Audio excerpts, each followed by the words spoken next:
Hi everyone, welcome back. So, today I would like to talk about making changes within your life.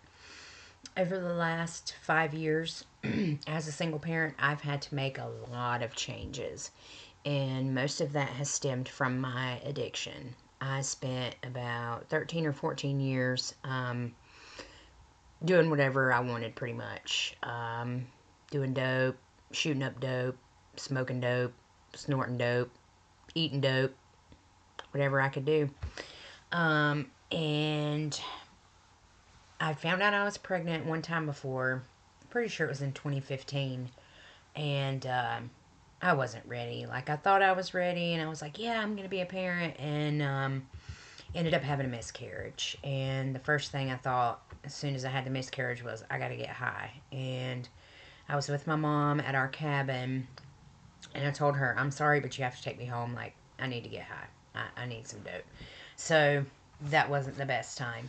But again, in 2017, I found out I was pregnant, and I thought, okay, this is it. I'm going to get the pregnancy Medicaid, and I'm going to go to the clinic, and I'm going to use my Medicaid at the clinic to get the help that I need and get the medicine I needed, because at that point I was on heroin, which was awful.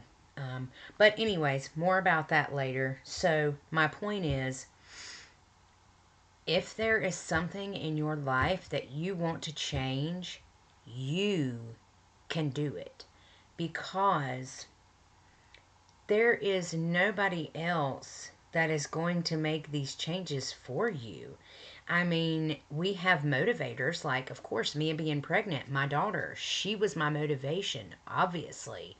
Um, but like, my mom couldn't do it for me. Well, my mom, rest her soul, she's gone now. She couldn't do it for me. My daughter couldn't do it for me. My grandparents couldn't do it for me, as much as they tried and as much as they supported us. I had to do it.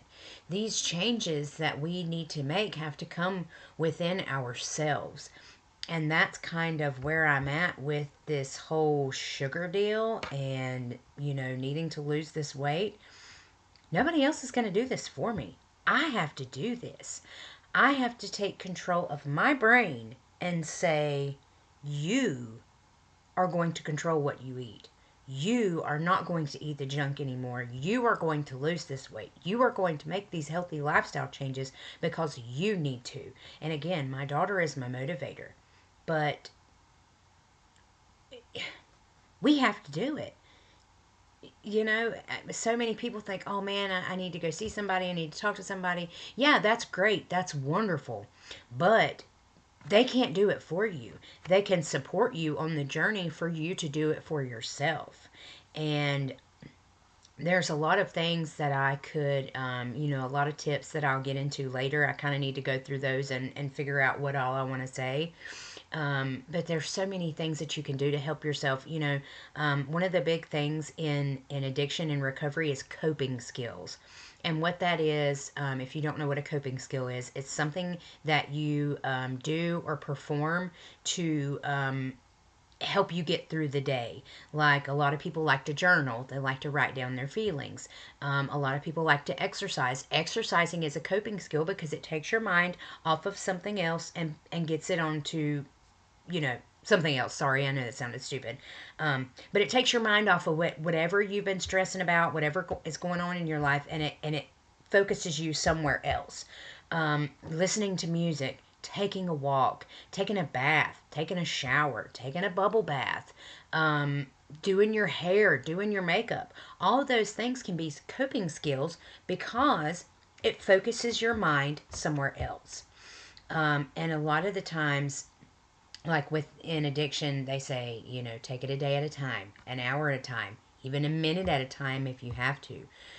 All of these things can be useful in other aspects of our life beyond addiction. If you want to watch less TV, use a coping skill. Pick up a book, read. Pick up a magazine, read a magazine.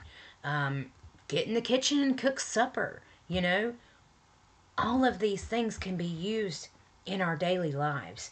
Oh man, meditation and yoga is a great one. I know I talk about yoga all the time. I drive my friends and family insane talking about yoga. But the deep breathing that yoga uses is so good for anxiety and stress relief. And when you start with the, I can just feel my whole body, just, like my nervous system responding, and my body start to settle down because of the in through your nose and out through your mouth. Oh gosh, I can feel it now. It's amazing. It sounds silly. If you've never done it before, try it.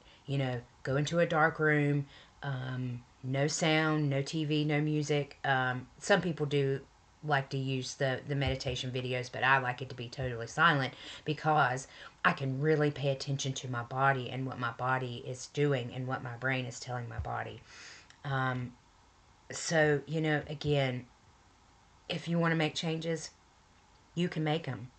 You just have to find the willpower, find the motivation, find the right coping skills that work for you, and you can make these changes. Anybody can. I'm doing it. I have made so many changes in my life. I'm self-analyzing myself at night when I'm doing my meditation and really getting to the bottom of myself and who I want to be and where I want to go in life. Um, And for any of you who are living in addiction and would like some help, I do live in North Carolina, and I would be glad to try and get you in contact with some facilities that could help you. So feel free to reach out. Thanks, guys.